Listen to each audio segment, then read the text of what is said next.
హరి ఓం శ్రీ మహాగణాధిపతయే నమః.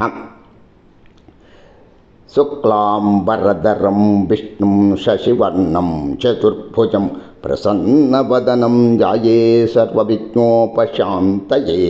అగజానన పద్మార్కం గజాననమహర్నిశం అనేకదంతం భక్తానాం ఏకదంతముపాస్మయే. శారదా శారదాంభోజవదనాంభదనాంబుజే సర్వదా సర్వదా అస్మాకం సన్నిధిం క్రియాత్. కూజంతం రామ రామేతి మధురం మధురాక్షరం ఆరుహ్య కవితా శాఖాం వందే వాల్మీకి కోకిలం. యత్ర యత్ర రఘునాథ కీర్తనం తత్ర తత్ర కృతమస్తకాంజలిం బాష్పవారి పరిపూర్ణలోచనం మారుతీన్నమత రాక్షసాంతకం. నమోస్తు రామాయ సలక్షణాయ దేవ్యై చ తస్యై జనకాత్మజాయై. నమో అస్తు రుద్రేంద్రయమానిలేభ్యో నమో అస్తు చంద్రార్కమరుద్గణేభ్యః. అసాధ్య సాధక స్వామిన్ అసాధ్యం తవ కిం వద. రామదూతం కృపాసింధుం మత్కార్యం సాధయ ప్రభో. ప్రియ భగవద్బంధులారా, సుందరకాండ ఇంతవరకు మనం 34 సర్గల వరకు తెలియచేసుకున్నాము. మరల 35వ సర్గ సుందరకాండ, రాముని శరీర లక్షణాల వర్ణన. ఇందలి 35వ సర్గ ఎందలి విశేషము రాముని శరీర లక్షణాల వర్ణన. తాం తు రామ కథాం శ్రుత్వా వైదేహీ వానరర్షభాత్ ఉవాచ వచనం సాంత్వామిదం మధుర యా గిరా. తాం తు రామకథాం శ్రుత్వా వైదేహి వానరర్షభాత్ ఉవాచ వచనం సాంత్వామిదం మధుర యా గిరా. వానరశ్రేష్ఠుడైన హనుమంతుని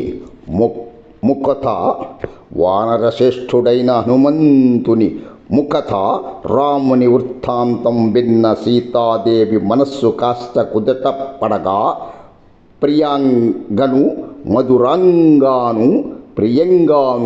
మధురంగాను ఇలా మాట్లాడసాగింది.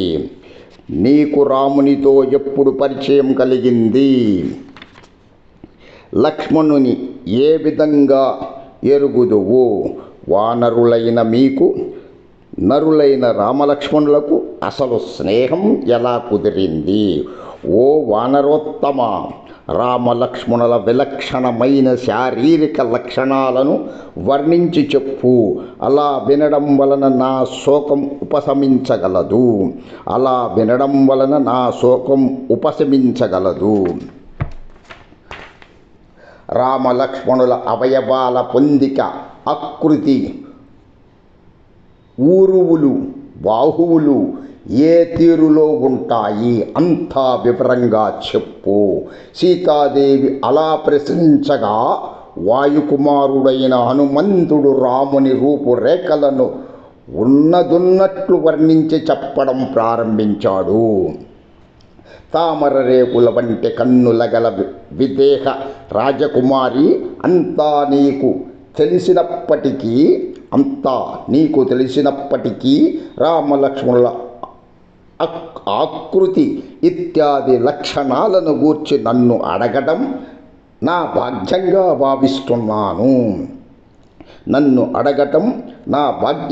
భావిస్తున్నాను.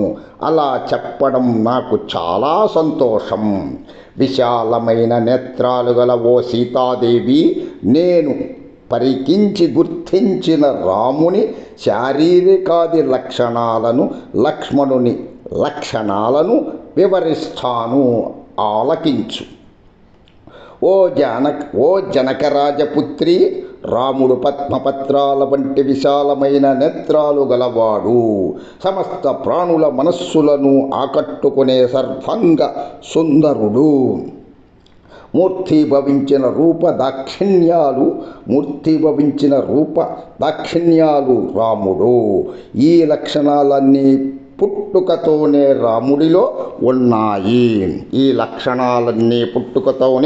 రాముడిలో ఉన్నాయి. రాముడు తేజస్సులో సూర్యునికి, సహనంలో భూదేవికి, బుద్ధిలో బృహస్పతికి, కీర్తిలో దేవేంద్రుడికి సాటి అయిన వాడు. రాముడు సకల ప్రాణులకు రక్షకుడు. విశేషించి తన వారికి అంటే తనను ఆశ్రయించుకున్న వారికి పరిరక్షకుడు. సత్ప్రవర్తన నియమావళికి, ధర్మానికి రక్షకుడు.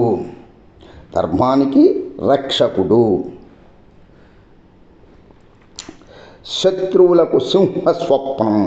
ఓ సీతాదేవి, 4 వర్ణాల వారితో కూడిన ఈ సమస్త ప్రపంచాన్ని కాపాడేవాడు రాముడు. లోకంలో వ్యాప్తిలో ఉన్న న్యాయ నియమావళికి కర్త అతడు. వాటిని స్వయంగా తను పాటిస్తూ ఇతరులందరి చేత పాటింపజేసేవాడు.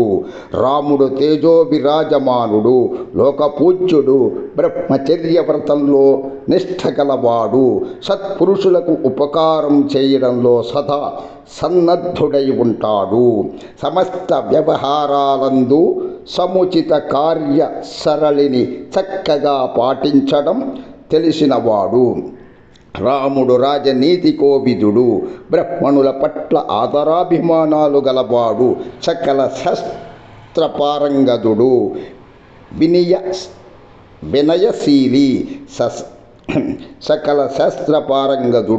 వినయశీలి, శత్రుభయంకరుడు.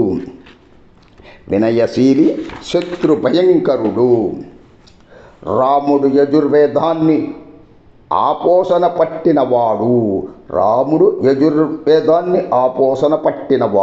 అతడు వేదవేత్తలందరి మన్ననలు చూరగొన్నవాడు. ధనుర్వేదంలో సాటిలేనివాడు. తక్కిన వేదాంగాలను చక్కగా నేర్చినవాడు. ఓ సీతాదేవి, రాముని భుజాలు విశాలమైనవి, బాహువులు దీర్ఘమైనవి. ఆయన కంఠం శంఖాకారంలో ఉండి ముఖారవిందం మంగళప్రదంగా ఉంటుంది. రాముని మూపు సంధి ఎముకలు బయటకు కానరావు. అందమైన నేత్రాలు, కనుకొనలు ఎర్రగా ఉంటాయి. రాముని గురించి వినినవారు లోకంలో ఎవ్వరూ ఉండరు. రాముని గురించి వినని వారు లోకంలో ఎవ్వరూ ఉండరు. రాముడి కంఠస్వరం దుందుభి స్వరం లాంటిది. నిగలాడే మేనిచ్ఛాయ రామునిది. అతడు పరాక్రమశాలి. రాముడు మరీ పొడగరి కాదు, అలాగని పొట్టి కాదు. సమానమైన ఎత్తులో ఉంటాడు. కుడి ఎడమల ఉన్న శరీర అవయవాలు సమాన ప్రమాణంలో తీర్చిదిద్దినట్లు ఉంటాయి. రాముని వక్షస్థలం, మణికట్టు, పిడికిలి సుదృఢంగా ఉంటాయి. రాముని కనుబొమ్మలు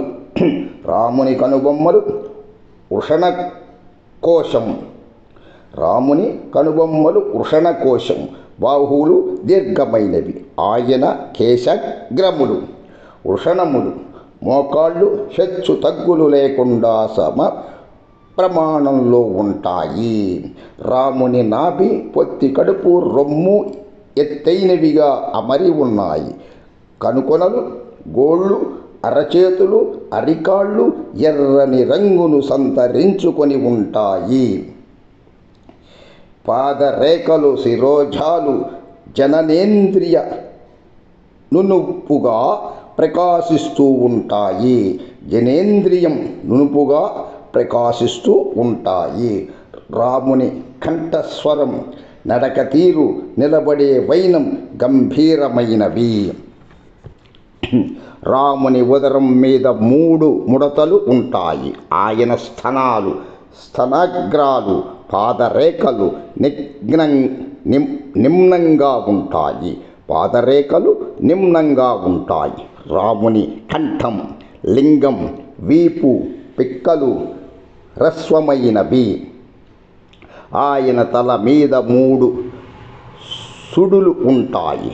అంగుష్ట మూలమున 4 రేఖలుంటాయి. రాముని నుదుటి మీద, అరచేతుల్లోనూ అరికాళ్ళల్లోనూ 4 రేఖలుంటాయి. ఆయన 4 మూరల ఎత్తుగలవాడు.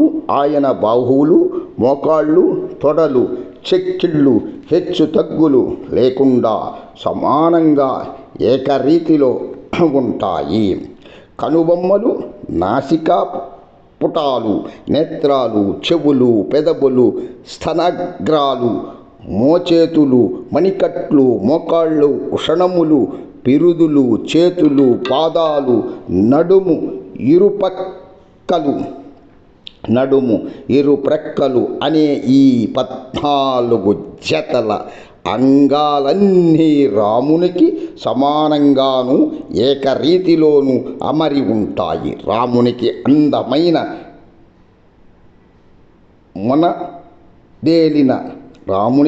అందమైన మొనదేలిన 4 దంతాలున్నాయి. రాముని నడక తీరు సమయానుకూలంగా సింహ, శార్దూల, గజ, వృషభ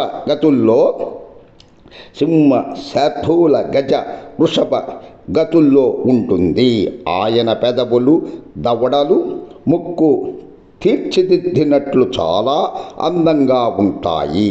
ఆయన శరీరంలో 5 భాగాలు ఉంటే కళ్ళు, పళ్ళు, చర్మం, పాదాలు, కేశాలు నిగలాడుతూ ఉంటాయి. రాముని శరీరం చేతి వేళ్ళు, కాలి వేళ్ళు, చేతులు, నాసిక, నేత్రాలు, చెవులు, వృషణాలు అనే అష్టవంశకాలు సముచిత ప్రమాణంలో ఉంటాయి. రాముని ముఖం, నేత్రాలు, నోరు, నాలుక, పెదవులు, దవడలు, స్తనాలు, గోళ్ళు, హస్తాలు, పాదాలు అనే ఈ 10 పద్మాలను పోలి ఉంటాయి. రాముని శిరస్సు, నుదురు, చెవులు, కంఠం, వృక్షము, హృదయం, పొట్ట, చేతులు, కాళ్ళు, వీపు అనే ఈ 10 అవయవాలు విపులంగా పెద్దవిగా అమరి ఉంటాయి.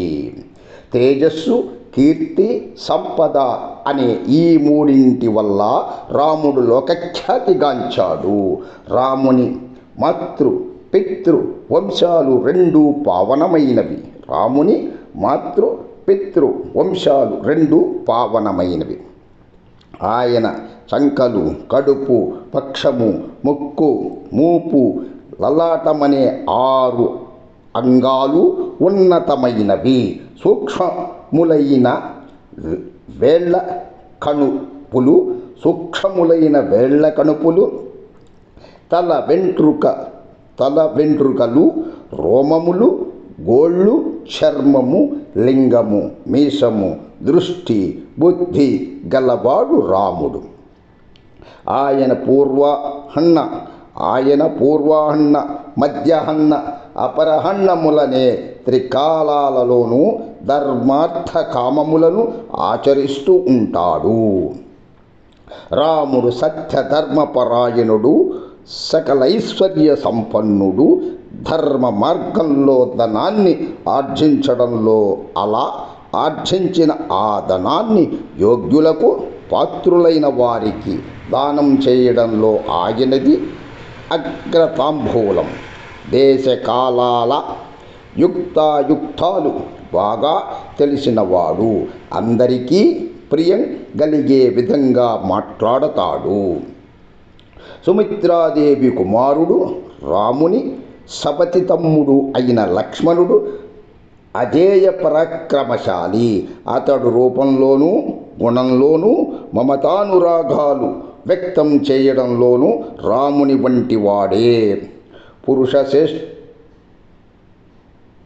పురుషశ్రేష్ఠులైన ఆ రామలక్ష్మణులిద్దరూ నిన్ను కనుగొనాలనే ఆతురతతో పురుషశ్రేష్ఠులైన ఆ రామలక్ష్మణులిద్దరూ నిన్ను కనుగొనాలనే ఆతురతతో భూమండలం యావత్తు అన్వేషిస్తున్న తరుణంలో మమ్మల్ని కలుసుకున్నారు.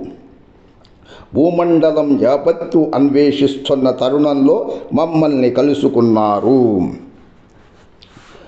నీకోసం అన్ని చోట్ల వెదుకుచున్న ప్రయత్నంలో రామలక్ష్మణులకు వానర రాజైన సుగ్రీవుడు తారాసపడ్డాడు. ఈ సుగ్రీవుడు తన అన్నచే రాజ్యం నుండి బహిష్కృతుడై భయంతో ఋష్యమూక పర్వత లోయల్లోని దట్టమైన అరణ్యాలలో తలదాచుకుంటున్నాడు. అన్నచే అవమానింపబడి బహిష్కృతుడై ఋష్యమూకంలో తలదాచుకుంటున్న సత్య ప్రతిజ్ఞుడైన ఆ సుగ్రీవుని కొద్ది మంది మాత్రం సేవించుకుంటున్నాం. ఈ సమయంలోనే నారచీరలతోనూ జటలతోనూ ఋషి వేషధారులై శ్రేష్టములైన ధనస్సులు చేతపుచ్చుకుని రమ్యమైన ఆ ఋష్యమూక పర్వత ప్రాంతానికి రామలక్ష్మణులు వచ్చారు. ధనుద్ధారులై వస్తున్న నరశ్రేష్ఠులైన రామలక్ష్మణులను చూడగానే వానరశ్రేష్ఠుడైన సుగ్రీవుడు భయకంపితుడై తక్కున ఎగిరి పర్వత శిఖరం మీదకు వెళ్ళాడు.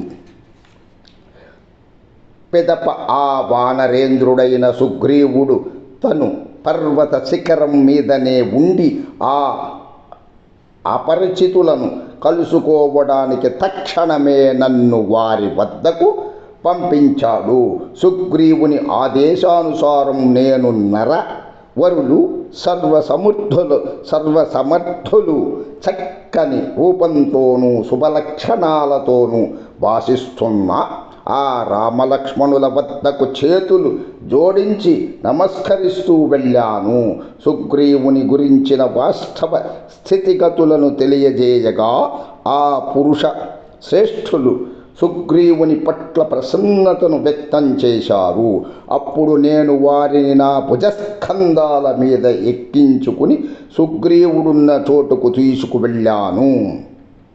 మహాత్ముడైన సుగ్రీవునకు రామలక్ష్మణుల వృత్తాంతాన్ని యథాతథంగా నివేదించాను.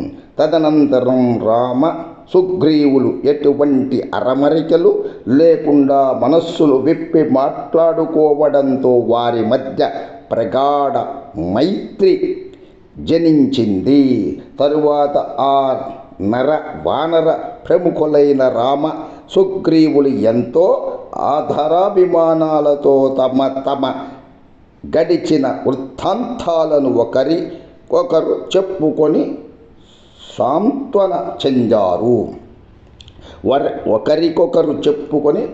సాంత్వన చెందారు. అపరిమిత బలపరాక్రములు గల అన్నయైన వాలిచే ఒక స్త్రీ కారణంగా రాజ్యం నుండి వెళ్ళగొట్టబడిన సుగ్రీవుని రాముడు ఊరడించాడు. అదే సమయంలో ఎటువంటి అనితర సాధ్యమైన కార్యాన్నైనా అల్లబోకగా సాధించగల లక్ష్మణుడు రామునికి నీ ఎడబాటు వల్ల కలిగిన దుఃఖాన్ని గూర్చి సుగ్రీవుడికి విపులంగా చెప్పాడు. రామునికి నీ ఎడబాటు వల్ల కలిగిన దుఃఖాన్ని గూర్చి సుగ్రీవునికి విపులంగా చెప్పాడు. లక్ష్మణుడు చెప్పిన మాట వినగానే వానరేంద్రుడైన సుగ్రీవుడు భిన్నుడై గ్రహణం పట్టిన సూర్యునిలా తేజో విహీనుడయ్యాడు. రావణుడు నిన్ను అపహరించి తీసుకుపోతున్నప్పుడు నీ శరీరం మీద శోభిల్లుతున్న ఆభరణాలను నువ్వు నేల మీద జారవిడిచావు. పదిలపరిచిన ఆ ఆభరణాలను వానర నాయకులు తెచ్చి సంతోషంగా రామునికి చూపించారు. కానీ నిన్ను తీసుకుని పోయిన దారిని మాత్రం వారు చెప్పలేకపోయారు.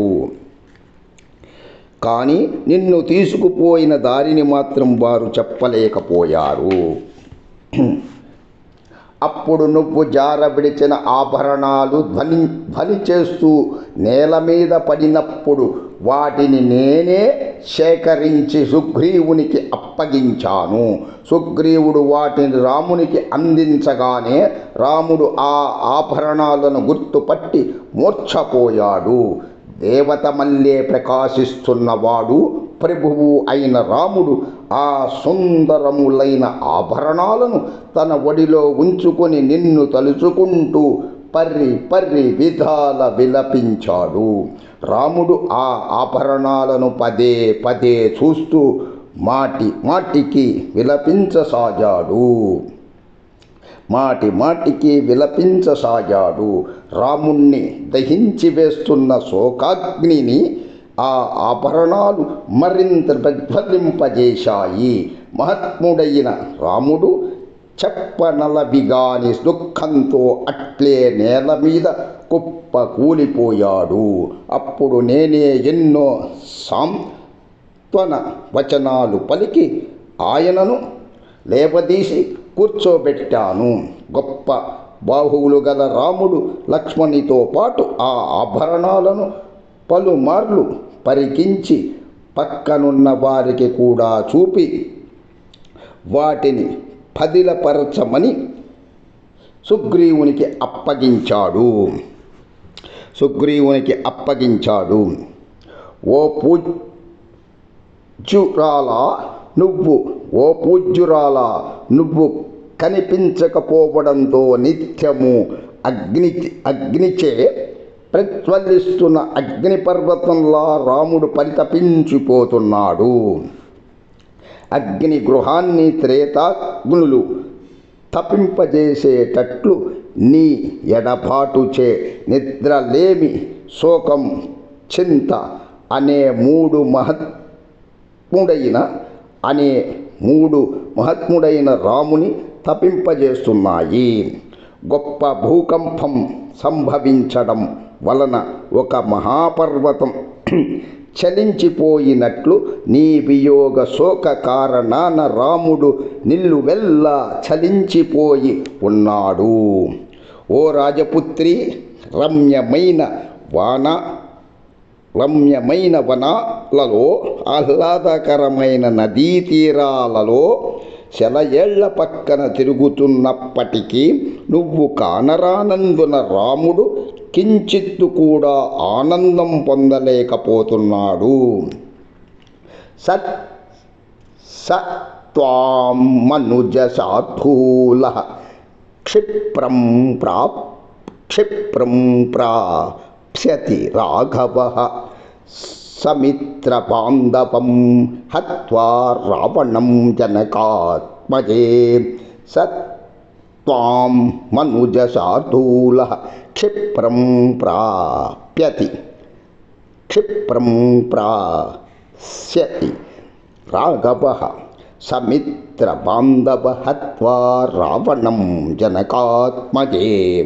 ఓ జనకరాజనందిని, పురుషశ్రేష్ఠుడైన రాముడు అతి త్వరలోనే ఆ రావణుని బంధుమిత్ర సహితంగా సంహరించి నిన్ను తప్పక చేరగలడు. రావణుని బంధుమిత్ర సంహితంగా సంహరించి నిన్ను తప్పక చేరగలడు. ఓం నమ శివాయ చ నమ శివాయ. సమస్త సన్మంగళాని సర్వే జనా సుఖినో భవంతు, లోకా సమస్తా సుఖినో భవంతు. ఓం శాంతి శాంతి శాంతి. సుందరమైనది సుందరకాండ, సుందరమెంతో సుందరము. సుందరమైనది సుందరకాండ, సుందరమెంతో సుందరము. ఓం శాంతి.